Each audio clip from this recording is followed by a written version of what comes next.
Bienvenue dans cette édition spéciale du Courrier du Vietnam. Et aujourd'hui, nous avons le plaisir de recevoir M. Dacian Cholos, conseiller présidentiel et ancien Premier ministre de la Roumanie. Il est aussi candidat déclaré au poste de secrétaire général de la francophonie pour le mandat 2027-2030. Et bonjour M. Cholos et bienvenue au Vietnam. Merci beaucoup et merci pour votre invitation. Oui, et à cette occasion exceptionnelle, rappelons un peu les relations bilatérales entre le Vietnam et la Roumanie. Et comme vous savez, le Vietnam et la Roumanie ont établi leurs relations diplomatiques en 1950 et nos deux nations sont aussi membres de la francophonie. Et comment évaluez-vous la coopération bilatérale dans cette organisation au cours de ces 76 dernières années? Et le Vietnam, vous l'avez rappelé, la Roumanie a des relations diplomatiques depuis les années 50. Mm. Et d'ailleurs, le Vietnam est devenu, je pense, le principal partenaire de la Roumanie diplomatique, économique aussi dans cette partie du monde, en Asie de Sud-Est. Les relations sont actuellement à un très bon niveau parce qu'au-delà de la coopération universitaire et éducative, je crois que dans les 5-6 dernières années, il y a eu plus de 200 jeunes vietnamiens qui ont étudié en Roumanie avec des bourses offertes par la Roumanie. Et on continue d'ailleurs à offrir des bourses à des jeunes vietnamiens. C'est une tradition d'ailleurs parce que je me rappelle en 2016, quand j'étais Premier ministre en Roumanie et je visitais le Vietnam, j'ai fait une visite officielle, j'ai rencontré déjà une association des anciens étudiants vietnamiens qui avaient déjà 70 ans, 80 ans. Donc c'est une tradition dans les relations entre la Roumanie et le Vietnam qui continue. Après, on continue à avoir aussi de très bonnes relations économiques, des échanges commerciaux qui se renforcent. Pour certaines compagnies, comme une importante compagnie de production de médicaments, le Vietnam, je pense que c'est leur deuxième marché international. Je sais qu'il y a aussi une compagnie d'informatique vietnamienne, je crois que c'est FTP, si je ne me trompe pas, qui a déjà une représentation à Bucarest et qui envisage d'ouvrir une autre représentation dans la deuxième grande ville de Roumanie.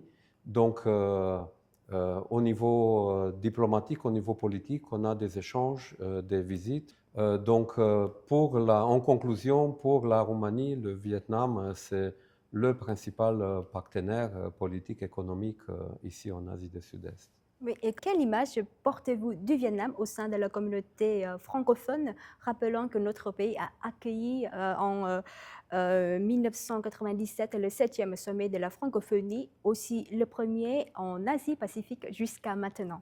Voilà, mais le Vietnam a joué un rôle, je dirais, historique dans la francophonie parce que c'est le premier pays d'Asie qui a organisé un sommet de la francophonie en 1997, donc ça fait presque 30 ans. C'est à ce sommet qu'on a validé, on a adopté la charte de la francophonie, qui est une sorte de statut en fait pour la francophonie. Donc, et depuis 30 ans, on construit la francophonie sur la base de cette charte qui a été adoptée ici. C'est sur la base de cette charte que l'Organisation internationale de la francophonie a été créée, parce qu'avant, on avait juste une agence de coopération. Donc, le sommet de la francophonie organisé par le Vietnam a eu un rôle directeur pour la francophonie. C'est ici qu'a été élu le premier secrétaire général de la francophonie, Boutros Ghali. Et depuis, le Vietnam est devenu aussi l'hôte de la représentation régionale de l'OIF, mais de l'Agence universitaire de la francophonie aussi, et continue à jouer un rôle clé, actif dans la francophonie. Donc, le Vietnam, j'oserais dire que c'est un pilier de la francophonie, notamment ici en Asie du Sud-Est. Oui. Et la Roumanie dispose-t-elle aujourd'hui d'atouts pour promouvoir la langue française et les échanges francophones avec le Vietnam? Vous avez aussi abordé précédemment, par exemple, les instituts culturels, des programmes de bourse ou des accords universitaires. Et réciproquement, comment le Vietnam pourrait-il valoriser son expérience francophone auprès de la Roumanie? Mais je pense que tout d'abord, le Vietnam utilisera ça si les jeunes Vietnamiens seront intéressés à le faire, parce que c'est eux qui vont décider si la francophonie va résister ou pas, s'ils vont choisir le français. Donc si on va aider les jeunes à voir le choix du français comme un choix d'opportunité, que ça leur apporte quelque chose dans leur vie, je pense qu'ils vont le faire et ils pourront utiliser aussi mieux, de manière plus pragmatique, l'offre de la formation de la Roumanie aussi. Donc, j'avais rappelé le programme de bourse.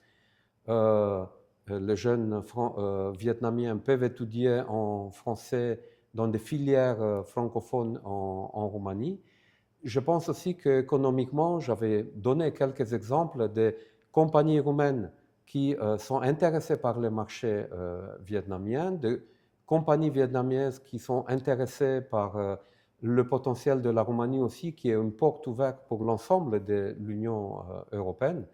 Donc, je pense que les jeunes Vietnamiens peuvent avoir l'intérêt d'étudier la langue française, y compris en Roumanie, pour mieux utiliser les opportunités de coopération entre la France et la Roumanie. Et c'est ça aussi ce qui est beau dans la francophonie, que des pays qui n'ont pas la langue française comme une langue officielle ou langue de travail, mais ils peuvent utiliser ça comme une langue pont pour leur propre développement d'un côté et de l'autre du monde.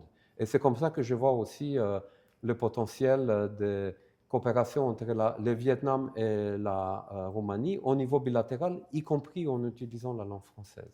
Oui, et merci pour vos réponses et entrons dans le cœur de votre mission actuelle. En avril 2026, la Roumanie a officialisé votre candidature au poste de secrétaire général de l'OIF pour le mandat 2027-2030. Alors, quelle priorité souhaitez-vous porter pour renforcer le rôle de la francophonie comme espace de dialogue, de coopération et de développement?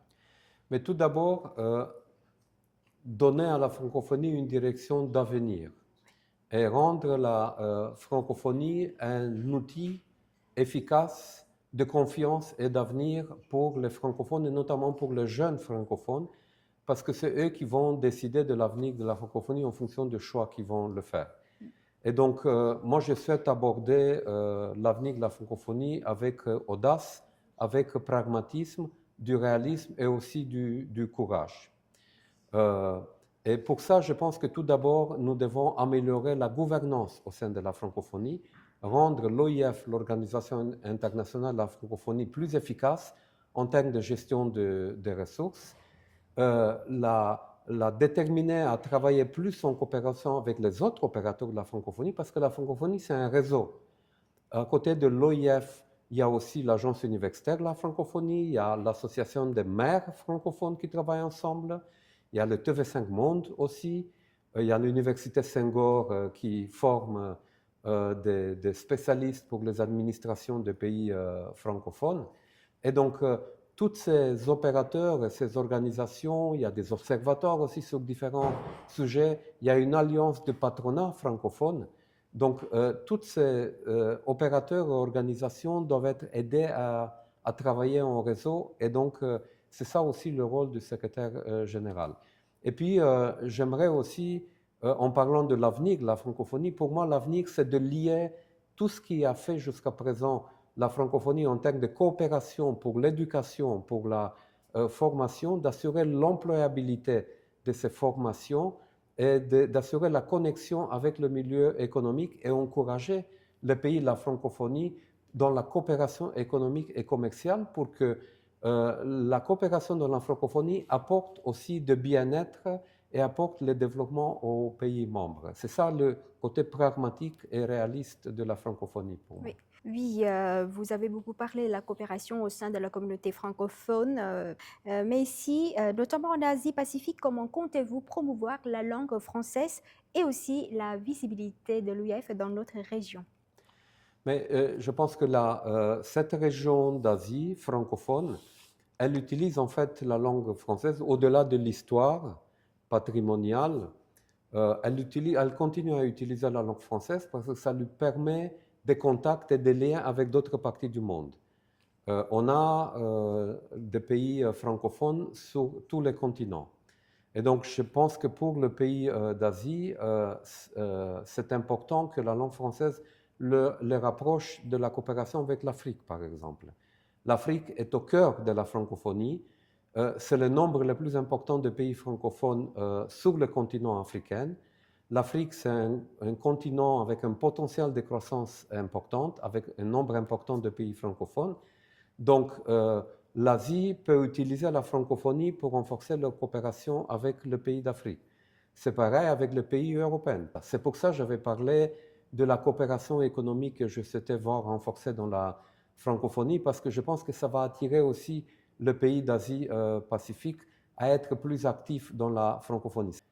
Donc, c'est autour de ça, de l'éducation, de la formation, de la coopération économique, de partenariats autour de la coopération entre les femmes et les jeunes, que je pense les pays d'Asie-Pacifique peuvent être aussi plus mobilisés. Je sais qu'il y a aussi des sujets spécifiques en Asie. Je sais qu'il y a beaucoup de pays océaniques qui sont très intéressés par un échange d'expériences et de bonnes pratiques sur les questions de changement climatique, des pays qui sont très affectés par ça, ou la question de la sécurité alimentaire. Donc, je pense qu'il y a des thèmes comme ça qu'on peut choisir où on peut entamer des projets ou renforcer des projets qui existent déjà au sein de la francophonie pour que le pays d'Asie-Pacifique soit plus actif et qu'ils sentent que la francophonie, c'est pour eux aussi, pas seulement pour les pays de régions dominantes. Oui. Et vous avez aussi des discussions avec notre rédaction du Courrier du Vietnam. Et comme vous savez, le Courrier du Vietnam, relevant de l'Agence vietnamienne d'information, est l'un des rares journaux francophones en Asie du Sud-Est. Et quel rôle attribuez-vous aux médias francophones dans la vitalité et le rayonnement de la francophonie dans cette région Asie du Sud-Est? Mais le média, c'est d'abord le principal instrument pour maintenir les liens entre les francophones, pour permettre aux francophones d'autres pays d'apprendre ce qui se passe ailleurs au sein de la francophonie. Le Courrier du Vietnam fait ça très bien parce que, d'après ce que j'ai compris, ça ne s'adresse pas seulement aux francophones vietnamiens et d'ici d'Asie, mais maintenant, par les différents moyens, vos productions médiatiques peuvent être contactées et accessibles d'autres parties du monde. Et là-dessus, je pense que la francophonie, le secrétariat général de la francophonie a un rôle aussi pour ce qu'on appelle la découvrabilité des productions francophones, parce que les médias font des produits francophones, produisent des contenus francophones, mais il est important que sur les réseaux numériques, par exemple, ces produits soient aussi visibles et accessibles à travers le monde. Donc ça, je pense qu'on a des choses à faire. Et puis, aligner aussi toutes ces productions médiatiques aux nouveaux instruments numériques d'intelligence artificielle pour faire en sorte que ça ne soit pas seulement d'instruments de communication, d'échange entre les francophones, mais que ce soit aussi des instruments de créer des opportunités. Quand les compagnies, les entreprises ou ceux qui veulent investir leurs capitaux veulent apprendre plus de l'environnement francophone de certains pays de la francophonie, ils peuvent utiliser aussi vos productions médiatiques et vous pouvez promouvoir aussi ce genre d'initiatives. Donc, les médias francophones sont aussi une sorte de colonne vertébrale au sein de la francophonie pour maintenir cette dynamique et ces échanges. Merci infiniment, Monsieur Dacian Cholos, pour nous avoir accordé cet entretien et nous souhaitons plein succès à votre mission. Merci beaucoup et merci pour cette opportunité de m'adresser à vos téléspectateurs. Oui, merci beaucoup. Et chers téléspectateurs, retrouvez l'intégralité de cet entretien sur notre site lecourrier.vn et nos réseaux sociaux. Au revoir et à très bientôt.